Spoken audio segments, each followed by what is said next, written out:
क्या आपने कभी सोचा है कि अगर धरती खत्म हो जाए तो हम कहाँ जाएंगे? क्या इंसान समय में पीछे संदेश भेज सकता है? और क्या प्यार भी एक साइंटिफिक फोर्स हो सकता है? आज हम बात कर रहे हैं इंटरस्टेलर की, एक ऐसी साइंस फिक्शन जो दिल को छू जाती है और दिमाग को हिला देती है। कहानी शुरू होती है एक ऐसे भविष्य से जहां धरती पर जीवन खत्म होने की कगार पर है।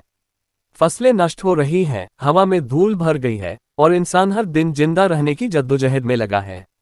इसी बीच है कोऑप, एक एक्स नासा पायलट जो अब एक किसान बन चुका है, लेकिन उसका दिल अब भी आकाश में उड़ान भरना चाहता है।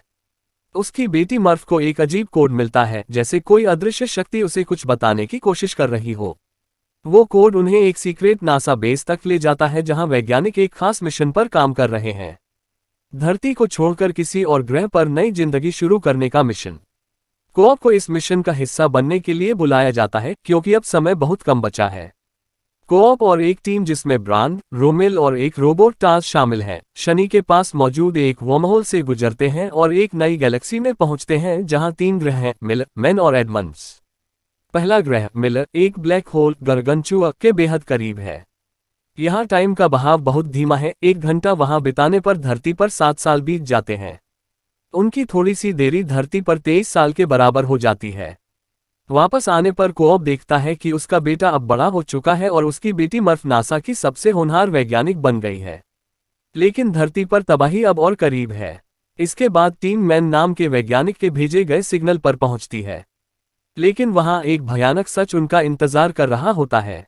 मैन ने झूठ बोला था, वो चाहता था कि कोई उसे बचाने आए।